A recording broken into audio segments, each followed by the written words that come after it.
من قبلک وبالآخرۃ هم یوقنون۔ ترجمہ: اور جو مان جائیں جو کچھ اتارا گیا تمہاری طرف اور جو کچھ اتارا گیا تمہارے پہلے، اور آخرت پر وہی یقین بھی رکھتے ہیں۔ اولئک علی ھدی من ربہم واولئک ھم المفلحون۔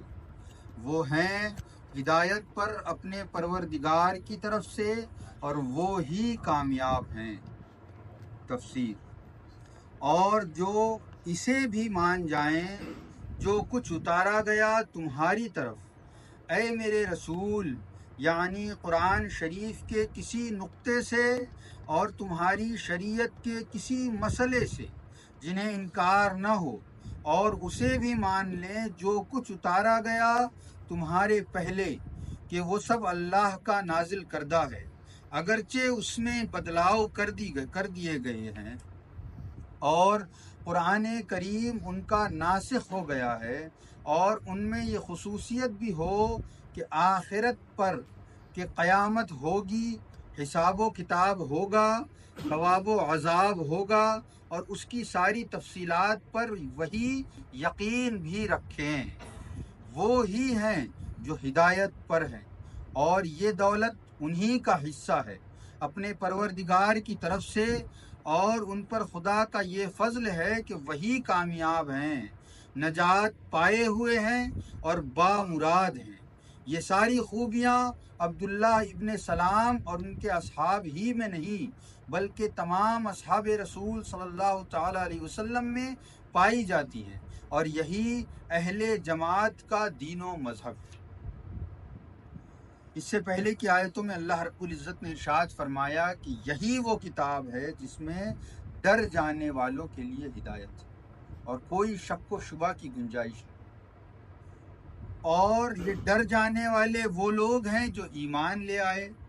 غیب کی باتوں پر نماز قائم کی، اور اللہ رب العزت نے جب انہیں مال عطا فرمایا تو اس مال کو اللہ کی راہ میں خرچ کرتے۔ آگے اللہ رب العزت ارشاد فرماتا ہے، اور یہ متقی حضرات جن کے لیے یہ کتاب ہدایت ہے، وہ والذین یؤمنون، اور وہ ایمان رکھتے ہیں ان تمام چیزوں پر جو کچھ اللہ رب العزت نے اپنے حبیب کریم صلی اللہ تعالی علیہ وسلم پر نازل فرمایا۔ اے محبوب، وہ ایمان رکھتے ہیں اس پر جو میں نے آپ پر نازل فرمایا، یہ اللہ رب العزت ارشاد فرما رہا ہے۔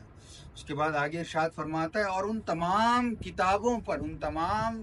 رسالوں پر جو کچھ اللہ رب العزت نے نبی کریم علیہ الصلاۃ والتسلیم سے پہلے آنے والے انبیاء کرام پر نازل فرمایا، اگرچہ ان میں تبدیلیاں کر دی گئی ہیں، ان میں بدلاؤ کر دیا گیا ہے، لیکن یہ ایمان ضروری ہے کہ یہ جو نازل ہوا تھا اللہ کی جانب سے،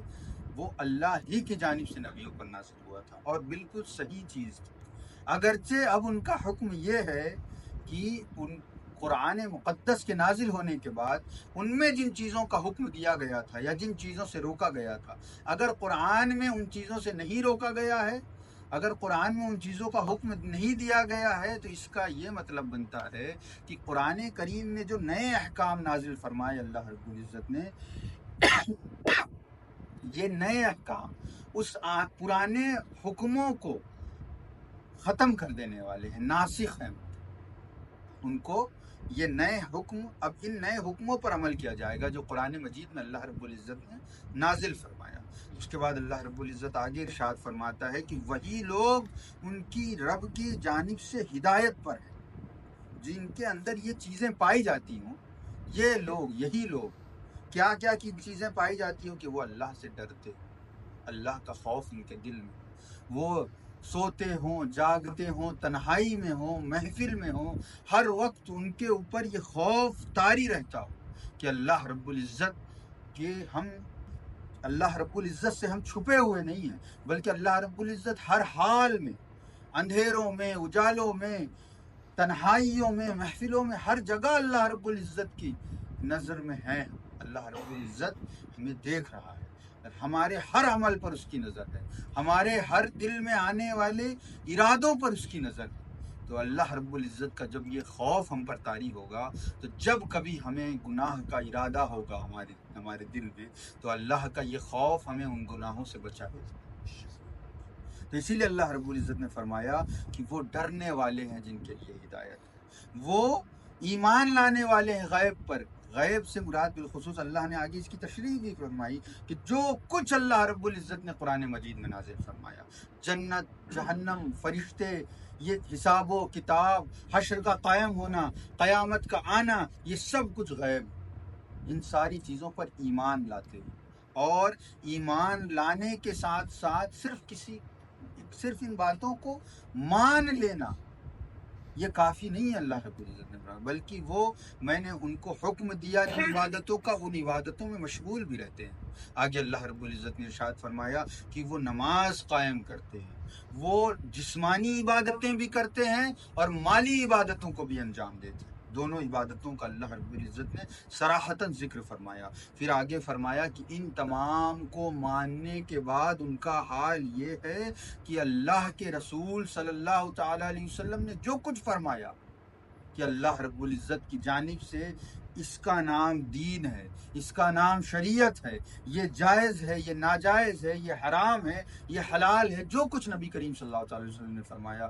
کراہت کے بارے میں جس کے ذکر فرمایا، جو کچھ نبی کریم صلی اللہ تعالی وسلم نے فرمایا، ان تمام پر ایمان لاتے ہوں۔ اور جو کچھ پہلے انبیاء کے بارے میں نبی کریم علیہ الصلوۃ والتسلیم نے فرمایا کہ فلاں نبی کے اوپر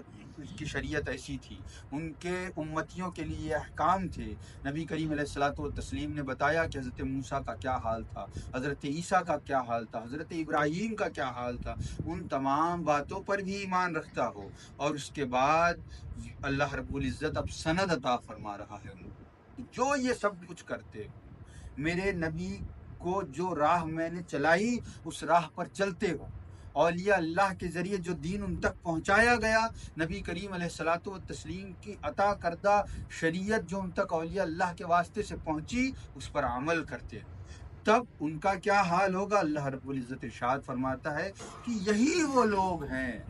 جو اپنے رب کی جانب سے ہدایت پر ہیں، یعنی یہ سب کچھ جو کرتے ہوں، اللہ رب العزت کی بارگاہ میں خود کو سپرد کر چکے ہوں، اپنے آپ کو اللہ رب العزت کا حقیقی بندہ ہونے کا کہتے بھی ہوں اور اس کا حق بھی ادا کرتے ہوں، جب یہ نشانیاں ان میں آ جاتی ہے تو اللہ رب العزت فرماتا ہے کہ جس ہدایت کا میں نے ذکر فرمایا تھا وہ ہدایت اب میں نے انہیں عطا کر دی، اور یہی وہ لوگ ہیں جو اپنے رب کی جانب سے ہدایت پر۔ اس آیت کریمہ سے یہ بھی پتہ چلا کہ کوئی بھی شخص کچھ بھی کر لے، لیکن جب تک اللہ رب العزت کی توفیق اسے حاصل نہیں ہوگی، وہ اللہ رب العزت کی ہدایت پر ہو ہی نہیں سکتا، کیونکہ یہ اللہ رب العزت کی ہدایت اللہ ہی عطا فرماتا ہے۔ اسی لیے ہمارے بزرگوں نے اہدنا الصراط المستقیم کا ترجمہ یہ فرمایا کہ اے اللہ تو ہمیں سیدھے راستے پر چلا، یہ نہیں ترجمہ کیا کہ اے اللہ ہمیں یہ سیدھا راستہ دکھا، بلکہ یہ ترجمہ فرمایا کہ چلا، تاکہ دیکھا تو سب نے بہت کچھ ہے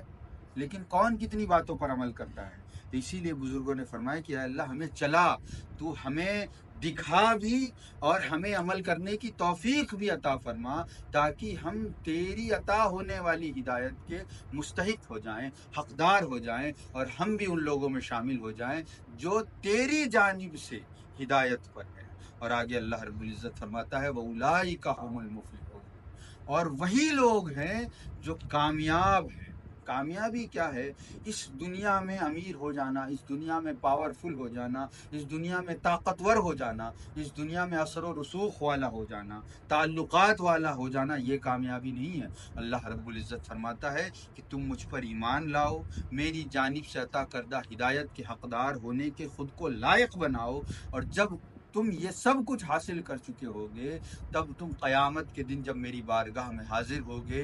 اور میری رضا اور خوشنودی حاصل کر لوگے تو یہ کامیابی ہے۔ اور ایسے ہی لوگوں کو اللہ رب العزت نے کامیاب لوگوں میں شامل فرمایا۔ تو اللہ رب العزت سے دعا ہے کہ اللہ رب العزت ہم سب کو ان کامیاب لوگوں میں شمار فرمائے، اور ان کامیاب لوگوں میں شمار ہونے کی ہمیں کوشش کرنے کی توفیق عطا فرمائے۔ الفاتحہ علی حضرت النبی کریم صلی اللہ تعالی علیہ وسلم۔